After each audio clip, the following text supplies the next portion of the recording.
एक लाइन में ही मतलब इतनी आत्मिक। अभी क्या गाने बन रहे हैं, बेबी को बेस पसंद है, पुई पुई, ये मतलब समझ नहीं आता ये। देखिए अंदर ही अंदर सब जानते हैं कि उसका मर्डर हुआ है। कुछ लोग बैठे इंडस्ट्री में जो बॉलीवुड माफिया है, ये शाहरुख सलमान, ये सब, ये दाऊद के पिट्ठू, जितने भी आदित्य पंचोली पहले था, ये सब तो कुछ भाई लोग कंपनी है जो इनके हिसाब से नहीं चला या करण जौहर के हिसाब से नहीं चला तो कटा।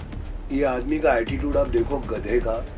जब ऑडियंस नीचे खड़ी होती है तो ऐसे 10 बॉडीगार्ड, अरे आकर ऑडियंस के पाँव छू यार कि सर आप मेरी फिल्में देख रहे हैं, वो कर रहे हैं पूरा हफ्ता, और एक जंगली भैंसा आकर उनको सैटरडे संडे दिशा दिखाता है। ये क्या शो है।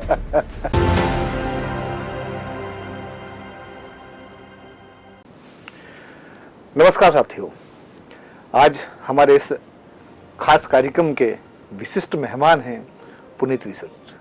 पुनीत वशिष्ठ जी किसी परिचय के मोहताज नहीं हैं। इनके पिताजी की जड़ें उज्जैन से जुड़ी हुई हैं।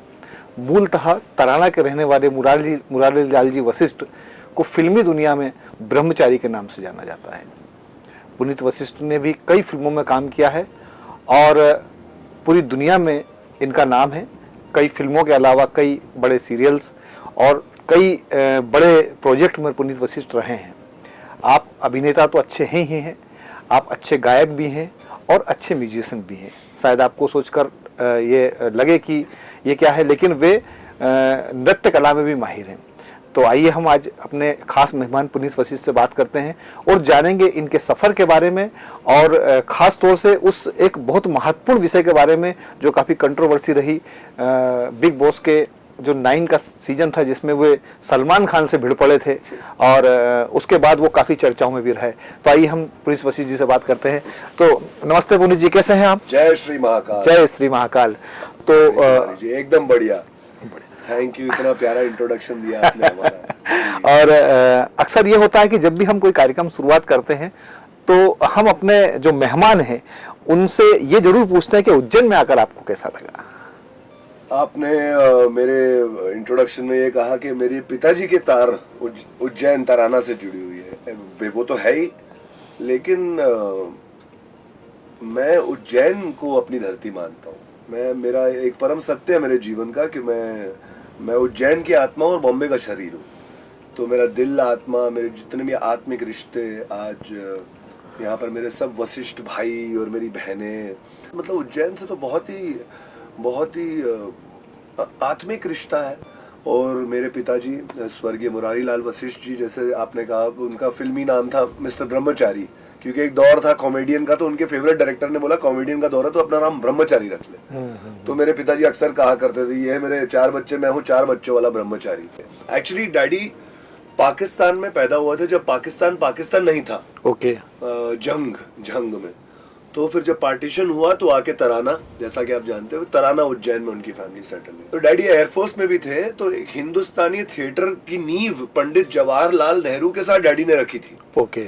हिंदुस्तानी थिएटर जो था, तो उस अभिनेता का बेटा हूँ और महाकाल बाबा के यहाँ पर आया हूँ दर्शन। तो अभी सब कुछ एक अलग लेवल पे जाने वाला है और अपना सौभाग्य मानता हूँ कि मैं यहाँ पर सिर्फ आज एक ही इंटरव्यू दे रहा हूँ आपके साथ, अभय न्यूज। पहले कई सारे इंटरव्यूज किए, लेकिन वो समय कुछ और था। लेकिन बहुत अच्छा लगा आपसे मिलकर, आपकी टीम से मिलकर। आपकी सुपुत्री बहुत अच्छा कर रहे हैं, आपका काम भी देखा, तो टोटली सौभाग्य और अपना गर्व मानता हूँ यहाँ पर। क्या बात है, थैंक यू। पूछिए सवाल। तो पुनीत भाई, कितना बदला फिल्मी दुनिया का दौर जो है वो, आप चूंकि आपने कहा कि आप पिताजी जो थे वो वहीं, आप उनका बर्थ आपका वहीं का है और अमजद खान और धर्मेंद्र जैसे लोग आपके घर पर आया करते थे, आप धर्मेंद्र जी की गोद में पलकर बड़े हुए हैं। तो ऐसे में अब वो दौर से लेकर ये दौर, आपने बचपन से लेकर अब जवानी तक का दौर आप देख रहे हैं, तो क्या कुछ बदल रहा है इस फिल्मी दुनिया के अंदर?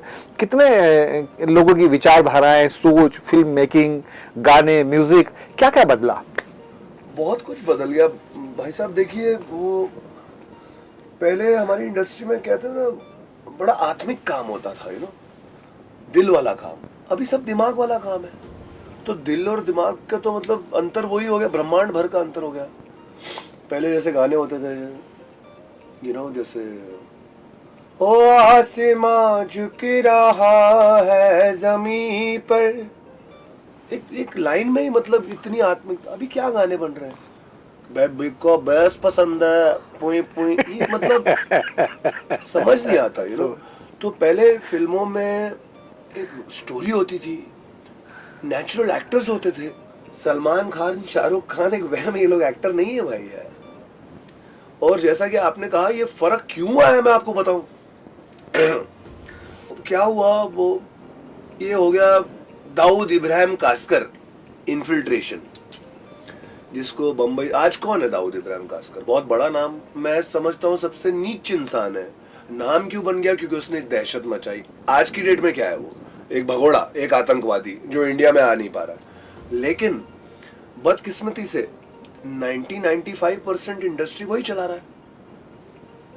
बड़ा ही कड़वा सत्य मतलब ये है कि आज पिछले 1.5 साल में क्या कुछ हो गया इस इंडस्ट्री में, स्पेशली सुशांत सिंह राजपूत की मौत को लेकर। मुझे नहीं पता कि आप चाहते हैं कि ये हमारा जो इंटरव्यू है नहीं उस इंटेंस ये मैं चाहता हूं कि आप सुशांत सिंह की जो मौत है उससे जुड़ी हुई बातें लोग जानना चाहते हैं कि आखिरकार वास्तव में हुआ क्या था। क्योंकि हम जो पर्दे पर देखते आए हैं, हमने वहां देखा है, स्क्रीन पर देखा है, टेलीविजन स्क्रीन पर देखा है, हमने इंटरव्यूज देखे हैं, हमने रिपोर्ट्स देखी।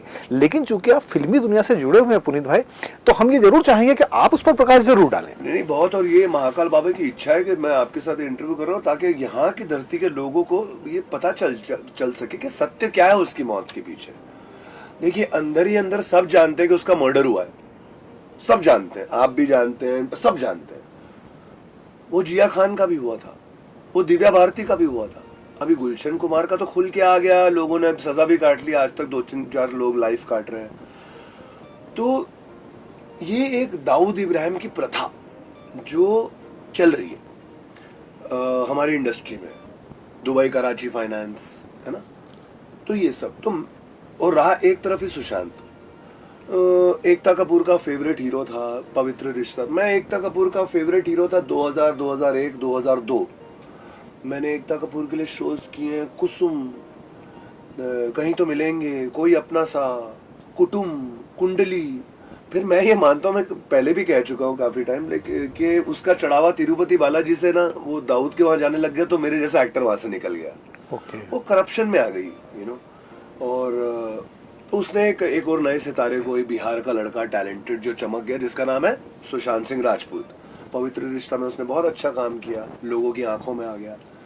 तो लेकिन कुछ लोग बैठे इंडस्ट्री में जो बॉलीवुड माफिया है, ये शाहरुख, सलमान, ये सब, ये दाऊद के पिट्ठू, जितने भी आदित्य पंचोली पहले था, ये सब इनको अखरने लगा। वो काई पोचे में क्या काम किया था लड़के ने, जबरदस्त। आप वो फिल्म देखिए, धोनी, MS धोनी, क्या काम किया था, मतलब लाजवाब। तो उसी टाइम से 5-6 से कुछ इसको बढ़ाने वाले मिले और कुछ उसको गिराने वाले मिले। जो बढ़ाने वाले से थे वो कम पड़ गए, गिराने वाले ज्यादा हो गए। फिर भी ये स्वाभिमानी बिहार की शान चल रहा था। और एक दिन ईर्ष्या के कारण कुछ यहाँ पर ये महेश भट्ट बैठे हैं, ये सब दाऊद के एजेंट्स हैं सर। उन्होंने कोई रिया चक्रवर्ती करके कोई औरत उनकी लाइफ में छोड़ी और ये सारा ड्रग्स और ये सारा कुछ निकल कर आया। ये इसको 3, 4, 5 पिक्चरों से निकाला गया, वो पिक्चर उससे निकाल के रणवीर सिंह को दे दी गई। अब ये सिर्फ दाऊद ये भाईगिरी नहीं है, यहाँ पर एक समलैंग करण जौहर जैसे इंसान है, वो समलैंग को ज़्यादा बढ़ावा देते हैं क्योंकि वो चाहते हैं कि वो उस हिसाब से लड़के। तो ये सारी गंदगी सर, इतनी गंदगी कि किसी भी इंटरव्यू में नहीं बोली जा सकती। अब यार आज जो इंडस्ट्री है, सलमान खान और शाहरुख खान और महेश भट्ट और ये इन सब के राज में, तो किसी की बच्ची, किसी का बच्चा सेफ नहीं है। इनको आगे बढ़ना है तो दुबई में हाजिरियां मार मार के बढ़ना पड़ेगा। टाइम सर बहुत जल्द ये सब खत्म होने वाला है। जैसे शिव पुराण में कहा गया है कि जो मर चुका है, जो जीवित है और जो पैदा होने वाला है, वो सब आपके अंदर वास करते हैं, जो अहम ब्रह्मास्मि इसलिए कहते हैं। तो अभी ये हमारे संस्कार है। तो मैं इनफैक्ट सिमरन से कह रहा था, ये आते थे जब वो मेरे को आपके स्टूडियो में ला रही थी आपकी सुपुत्री, कि देखिए तो बेटा मैंने बोला उस हिसाब से भोले बाबा मेरे अंदर है ना, साईं बाबा मेरे अंदर है, अरे किशोर कुमार भी मेरे अंदर है ना, मेरे पिताजी भी मेरे अंदर है। तो एक दर्दनाक तरीके से कहीं ना कहीं सुशांत भी मेरी आत्मा में वास करता है और अपना न्याय मांगता है। ये सब मौत है जो प्रकृति के हिसाब से समय नहीं होनी चाहिए थी। तो कुछ भाई लोग कंपनी है जो इनके हिसाब से नहीं चला, या करण जौहर के हिसाब से नहीं चला तो कटा, क्योंकि इनकी मान्यता ऐसी हलाल करो, हलाल नहीं पुनीत भाई, मतलब आपने कहा कि जो इंडस्ट्रीज है वो पूरी की पूरी आज की तारीख में 95% आपने कहा कि 95% कराची और दुबई से 100%, 5% और बढ़ा लेते हैं। तो ये क्या सारे के सारे जो इन लोगों को जो फाइनेंस हो रहे हैं वो उन लोगों की तरफ से हो रहे हैं जो देश के खिलाफ है या देश सर आतंकवाद है सर। ये लोग नॉन नेशनलिस्ट है। अभी समीर वानखेड़े आया है सुशांत की मौत के बाद, तो ये सब खुल गया, ये ऊपर वाले की इच्छा। अभी ऐसा खुला है कि आपके दीपिका पादुकोण, रकुल प्रीत, श्रद्धा कपूर, अर्जुन रामपाल, शाहरुख खान का बेटा, नवाब मलिक जो वहां पर ये सब अंदर चक्कर काट रहे हैं। मतलब ये सब बिजनेस में इन्वॉल्व है सर। ये सब नॉन नेशनलिस्ट हैं। अगर ये यहाँ कोकेन फोकेन कर रहे हैं तो पूंछ में हमारे जवान मर रहे हैं बॉर्डर पे। ये नार्को टेरर है ना सर। मैंने समीर वानखेड़े को बोला, मैं तो 20 साल से जानता हूँ शाहरुख खान कोकेन चाहिए। मैंने थोड़े लेट आया आप, लेकिन अच्छा आए तो। पुनीत भाई, एक बिग बॉस का एक सीजन था 9 नंबर का 9 है ना, सीजन 9 बड़ा चर्चित इसलिए भी हुआ कि पुनीत वशिष्ठ और सलमान खान की भिड़ंत उसके अंदर हुई। उसके बाद में क्या कुछ बदला पुनीत वशिष्ठ के साथ? सर बहुत कुछ बदला। मेरे को कलर्स ने बॉयकॉट कर दिया। अभी देखिए सलमान खान है ना, क्या है सलमान। अच्छा, डर नहीं लगा कभी आपको सलमान खान से भिड़ते हुए कि आपका फिल्मी करियर को वो बर्बाद कर देगा? क्योंकि ऐसा हुआ है बहुत सारे लोगों के साथ। इस आदमी से भिड़ के अपना सत्यानाश, ऐसा कभी लगा? कईयों ने कहा, हाँ। कईयों ने मुझे कहा, हाँ। लेकिन वो भय मेरे अंदर नहीं घुसा ना। हाँ। मैं महाकाल, आप अभय हो गए। मैं जैसे आपको पहले का इंटरव्यू, मैं यहाँ की आत्मा हूँ, वहाँ का शरीर हूँ। तो ये कौन सलमान खान है? मेरे को पता है यहाँ पर, मैं यहाँ से सोचता हूँ ये लोग टेररिस्ट हैं, ये लोग दाऊद के चलाए हुए पिट्ठू हैं। ये मैं जानता हूँ। मैं इस इंडस्ट्री का पुराना चावल नहीं हूँ, मैं खेत हूँ। मेरे पिताजी जैसे एक्टर है, क्या बात है रविंद्र। तो ये कहाँ ले गए यार? ये 35-40 साल से जो दाऊद ने मंदाकिनी को उठाकर लेके गया और खुद बाहर निकल गया, चला वो ही रहा है। और क्यों चला रहा है? स्टार बना रहा है, जो इसका धंधा चला रहे हैं वो सब, ये सब गंदगी है सर। और यही सब दीपिका पादुकोण एनसीबी के चक्कर काट रही है। अभी लॉ ऐसा है, कानून ऐसा है कि छूटते रहेंगे, बेल वेल वेल वेल सब चल ही रहा है। उस सलमान खान वाली कंट्रोवर्सी के बाद में आप उज्जैन आपका आना हुआ था।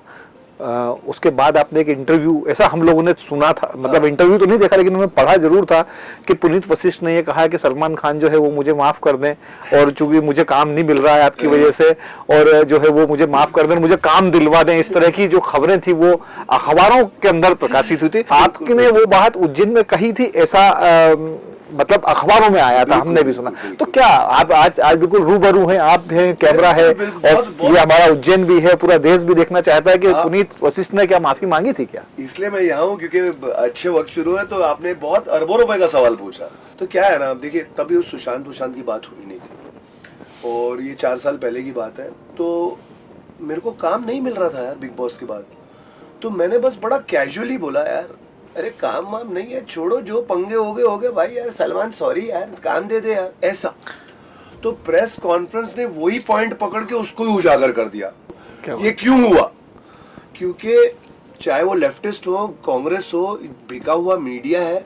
तो हमने चाय समोसे खाए उस दिन, लेकिन वो मैं जितने भी थे, मैं नाम भी नहीं याद मुझे अभय न्यूज याद रहेगा, और मुझे पता है ये बहुत अच्छी तरह उजागर होगा, ये जो सत्य है, और नाम भी याद नहीं। तो वो सब एक पावर में चले हुए लेफ्टिस्ट के, वो सब उन लोगों के लिए सलमान खान सितारा है। तो उनको ये जानना जरूरी है कि सलमान खान को, शाहरुख खान को, ऐश्वर्या राय को मैंने नाचना गाना सिखाया है, अदाएं मटकते झटकते कैसे हैं वो सब सिखाया है। तो कहाँ से बन गई हस्ती? ये तो दुनिया की सबसे बड़ी मस्ती।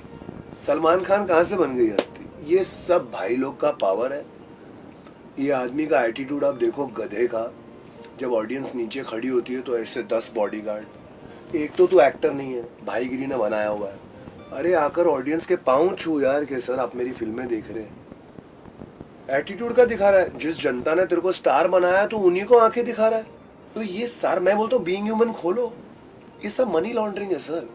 ये दुबई, कराची, फाइनेंस, इन्फिल्ट्रेशन, ये क्या है? 100 करोड़ की फिल्म, क्या मतलब क्या है इसका? ये क्योंकि जो अपने छोटे, कोई उज्जैन से है, रतलाम से, नागदा से है, हरियाणा से है, पंजाब से फिल्म मेकर, अगर भगवान ने उनको कुछ दिया है कि तू बना सकता है आगे जाकर फिल्म, तो वो तो अपना सपना कि सपने की आत्महत्या ही कर दे। कि भैया 100 करोड़ की बनती है, अपन बैठ के ऑडियंस की तरह देखें। मेरी मान्यता ये एज अ फिल्म मेकर, मैं एक music composer, choreographer, writer, director हूँ, और आपके माध्यम से जो इन्वेस्टर्स हैं, जो एक नई फिल्म इंडस्ट्री में इन्वेस्ट करना चाहते हैं, कि भैया 2 करोड़ की ऐसे बनाए जो 150-200 करोड़ बनाए, अच्छी फिल्में बनाइए। ये लोग अपना ये ड्रग्स का धंधा चलाने के लिए भाईगिरी पुलिस और रूलिंग पार्टी से बस यही कर रहे हैं। ये अपने आप को फैशन बनाना चाहते हैं, ये अपने आप को ट्रेंड मेकर्स बनाना चाहते हैं। लेकिन सब लोग आगाह हो जाए, अगर आप ईश्वर के अल्लाह को वाकई मानते हैं और इस वतन परस्ती करना चाहते हैं, इस मिट्टी के लिए मतलब कुछ करना चाहते हैं, तो ये सब बहाव में ना जाए, ये राक्षसों का काम है। करण जौहर को लेकर आपने एक बात कही कि वो एक अलग तरह की प्रवृत्ति का इंसान है ना, समलैंगिक, आपने उसके लिए वर्ड का इस्तेमाल किया हो ना, तो ये अब एक नया ट्रेंड चल पड़ा है क्या? ये जैसे पहले तो कास्टिंग काउच होती थी, लड़कियों के ऊपर खतरा होता था, अभी उतना ही लड़कों के ऊपर भी है। अच्छा, उतना ही, क्योंकि ये शेख और ये पठानों वाली प्रथा है, ये बहुत गंदगी है। आपके जितने बड़े स्टार्स हैं ना, ये सब दुबई और पठानों के वहां हाजिरी मार रहे हैं। गंदा सत्य है। अभी कोई आपकी नई फिल्म, कोई नया सीरियल, कोई अभी इन दिनों वेब सीरीज भी काफी आ रही, कुछ कहाँ इस समय हम मतलब पुनीत वशिष्ठ को हम कब देख रहे हैं नए किसी स्क्रीन प्ले पर? तो मैं क्या काम करूंगा, ये काम देने वाले ही हैं। तो महाकाल बाबा का यही मतलब इस बार है कि मैं as a music composer, choreographer, writer, director, बहुत सारी चीजें हो रही हैं मेरे साथ एक उन्नति प्रगति पथ पर। मैंने अपना खुद का यूट्यूब चैनल भी खोला है, जिस पर ये इंटरव्यू भी डालूंगा, आपकी आज्ञा हो तो हम भविष्य लिखेंगे सर। मेरी 4 फिल्में कंप्लीट है, सलमान खान रिलीज नहीं होने देगा। एक जियो बच्चों करके एक फिल्म है, एक गॉगल्स ऑफ राजेश खन्ना है, एक लाइफ बिरयानी पंकज त्रिपाठी के साथ। अभी पंकज त्रिपाठी पोपट यहाँ पर घूम रहा था नल्ले शिवजी को लेकर, अक्षय कुमार को। ये सब नकली पना है सर, ये सब नकली लोगों को व्यवहार है। ये सारे लोगों के बारे में आप बोलते हैं तो फिर ये तो आपके दुश्मन बन जाते होंगे। अरे सर बोलते हैं जब वक्त अच्छा होता है ना तो दुश्मन बढ़ जाते हैं। अरे ये पता नहीं कौन सा टमाटर डाला हुआ था अक्षय कुमार ने ऊपर यार, जटाओं वाले परिवार वाले हमें दादा यार। तो यही है कि हमें इनके घर का पानी नहीं पीना सर, ये हमको काम क्या देंगे? तो वो तो बड़ा देशभक्त बताते हैं अक्षय कुमार। अरे सर ये सब बाहर का मुखौटा है। अगर अक्षय कुमार का एक इंटरव्यू मैंने सुना, देखिए आप भी जानते हैं, आप भक्त आदमी है, माता रानी की बहुत कृपा रही है उस पर, माँ शेरा वाली है, वो जब खिलाड़ियों के खिलाड़ी वो सब। आज उसका एक इंटरव्यू वायरल है जहां पर वो लोगों से रिक्वेस्ट कर रहा है, क्यों जा रहे हो, पागल हो गए हो माता के दर्शन के लिए जा रहे हो? अच्छा, खाली ना उसने दुबई और ये इन लोग की रोटी।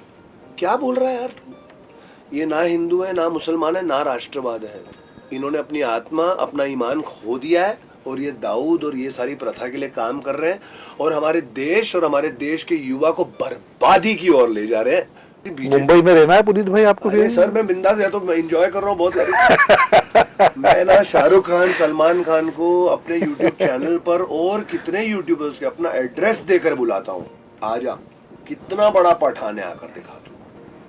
क्यों आके झगड़ा करेगा? मतलब देखिए, हमें जीवन मिला है पशुत्व से देवत्व तक जाने के लिए, ये हमारे संस्कार कहते हैं। ये लोग पशु में अटके हुए हैं, ये मेरा, ये मेरी प्रॉपर्टी, मैं स्टार। अरे किसी के जनाजे पे चले जाओ खान लोग, पता चलेगा इंसान क्या लेकर जाता है।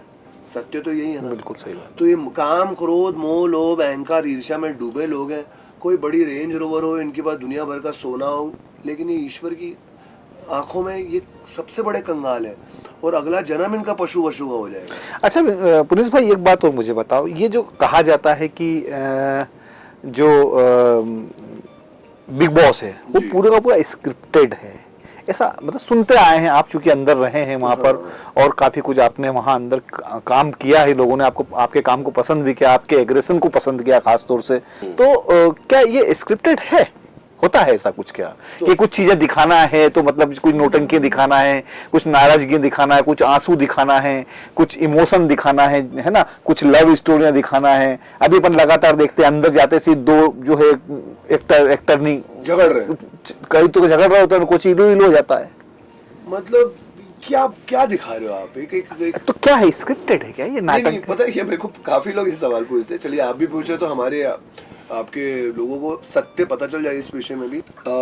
मुझे जब साइन करने के लिए बुलाया बिग बॉस, तो मैं बोला ये क्या है, मैं कभी देखता नहीं, तो इन्होंने 3 साल से मुझे ऑफर किया था, क्योंकि मेरे विलन वाले रोल थे, तो बहुत प्रभावी कुछ कुछ रोल थे जहाँ पर मेरे साइको वाले रोल और एकदम दहशत गर्द वाले रोल। तो इन लोगों को लगा ये पागल आदमी है, इसको भेजो अंदर। अच्छा। तो मेरा तो रोल था यार वो। तो इन लोग 3 साल मुझे ऑफर करते रहे, तो मैंने इन लोगों को बारे में अच्छा ही नहीं लगता था, शोर चल रहा था सब कुछ, तो मैंने बोला कहाँ काम धंधा छोड़ के जाऊँ। तो मैंने 3 साल इनको ये बहाना दिया, नहीं यार मेरे पौधों को पानी कौन डालेगा, मेरे को नहीं आना, मैं फोन रख देता था। तो अभी क्या है, फिर धीरे धीरे काम मिलना बंद हो गया क्योंकि बॉलीवुड माफिया जरा इंक्रीज हो रहा है। तो मैंने बोला कड़की चल रही है, तो इन लोगों ने मुझे ऑफर किया, कोई 2.5 लाख रुपए दिया था मुझे हफ्ते का। तो बोले सर 1 हफ्ते का ये दे। बोला चलो कड़की चल रही है, चल बुला रहे तो जाके कुछ कमा वमा ले। तो गया अंदर, मैं 2 हफ्ते तक था। तो इन्होंने मेरे को जब साइन करते टाइम यही बोला, सर अंदर जाइए बचा डालिए। मैंने बोला मतलब? बोले नहीं सर बहुत ठंडा जा रहा है, जाइए कुछ तूफान मचाइए। मैंने बोला मतलब क्या, कैसे? तो नहीं सर कुछ झगड़ा बोला, एकदम वो साइको आप करते ना। मैंने बोला यार वो मेरा रोल है। तो बोले नहीं सर कुछ करो। तो आपका सवाल था स्क्रिप्टेड है क्या? हाँ। स्क्रिप्टेड नहीं है, तो ये आपको इनपुट देते जहाँ अंदर को तैरता ऐसा कर, ऐसा कर। वाइल्ड कार्ड एंट्री, मतलब जाकर तू अंदर कुछ वाइल्ड कर, मतलब कोई जानवर ही करता ना वाइल्ड। तो मैं हमेशा कहता हूँ, आपके साथ भी कहता हूँ कि वहां पर 2-4 भेड़िए, 2-4 जंगली कुत्ते, 2-4 जो होते हैं जंगली जानवर है ना, वो कर रहे हैं पूरा हफ्ता, और एक जंगली भैंसा आकर उनको सैटरडे संडे दिशा दिखाता है। ये क्या शो है? तो मैंने इन लोगों को यही बोला था कि अंदर जाओ, टैलेंट, मैं समझता था टैलेंट का मंच है। तो मैंने अपने जो बहुत सारे इंटरव्यूज होते हैं बिग बॉस में जाने से पहले, तो मैंने उन सबको यही बोला था कि मैं बहुत एक्साइटेड हूँ, मैं म्यूजिक कंपोजर हूँ, कोरियोग्राफर हूँ, राइटर हूँ, डायरेक्टर हूँ और सिंगर हूँ। तो मैं वहाँ जाकर इस मंच को पूरी तरह यूटिलाइज करना चाहूँगा। लेकिन वहाँ पर गए तो ऐसा कुछ है ही नहीं। आप अच्छे म्यूजिशियन भी हैं और आप यहाँ पर हैं, और सुना है आप बड़ा अच्छा गिटार बजाते हैं। हाँ, अरे तो गिटार दो भाई। हाँ। पुनीत जी को एज अ सिंगर मुझे जुबिन नौटियाल बहुत अच्छा लगता है। ओके। तो उसका एक गाना है, उसका मुखड़ा गाने की कोशिश करेंगे जी। ऐसे, दिल का दरिया बह ही गया, इश्क की बात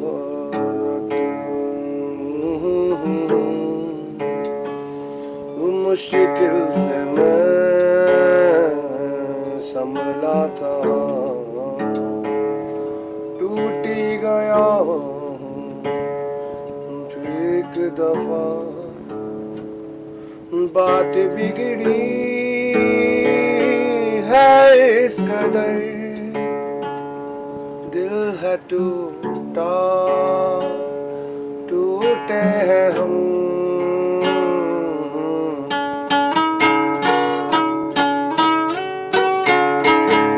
क्या बात है।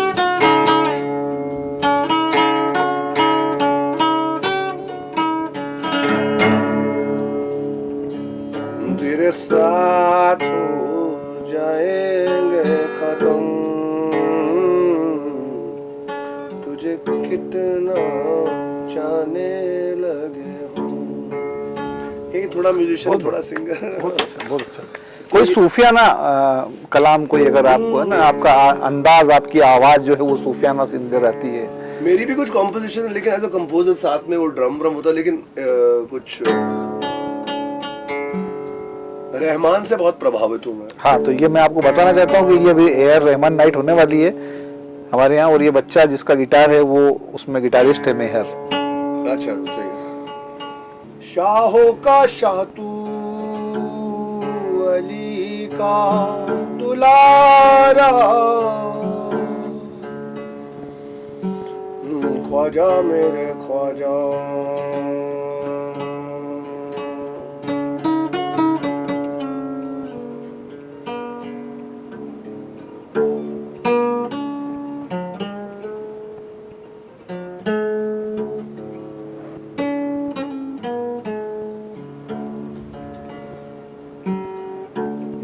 तेरे दरबार में ख्वाजा,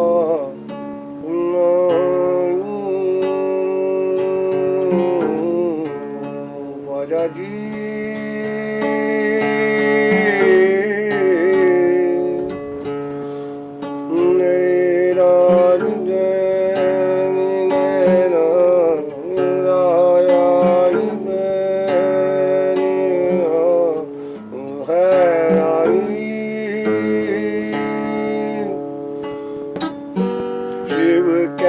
कैलाशों के वासी, गौरी धारों के राजा, शंकर संकट हरना, सबके संकट हरना, शंकर संकट हरना। तो ये कहीं ना भोलेनाथ चाहते हैं कि हमारी इंडस्ट्री में न्याय हो। हंसराज एक एल्बम के साथ आया शिवजी के नाम, उसके बाद कहाँ गया? आप समझ रहे हैं कि समस्त देवी देवताओं का भस्म करने का मन है जो गंदगी है।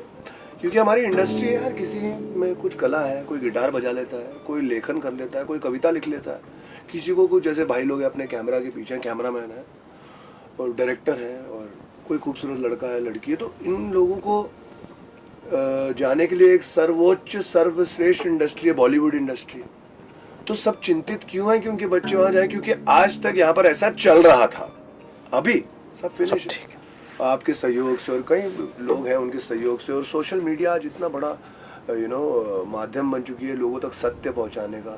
तो सबका भविष्य बहुत ही उज्जवल और महामंगल है। और अगर आप शिव भक्त हो तो किसी चीज का अगर भय है आपको तो आप शिव भक्त नहीं है, ये भी आप निर्भय होना ही शिव भक्त है। शिव भक्ति भस्म रूपी है।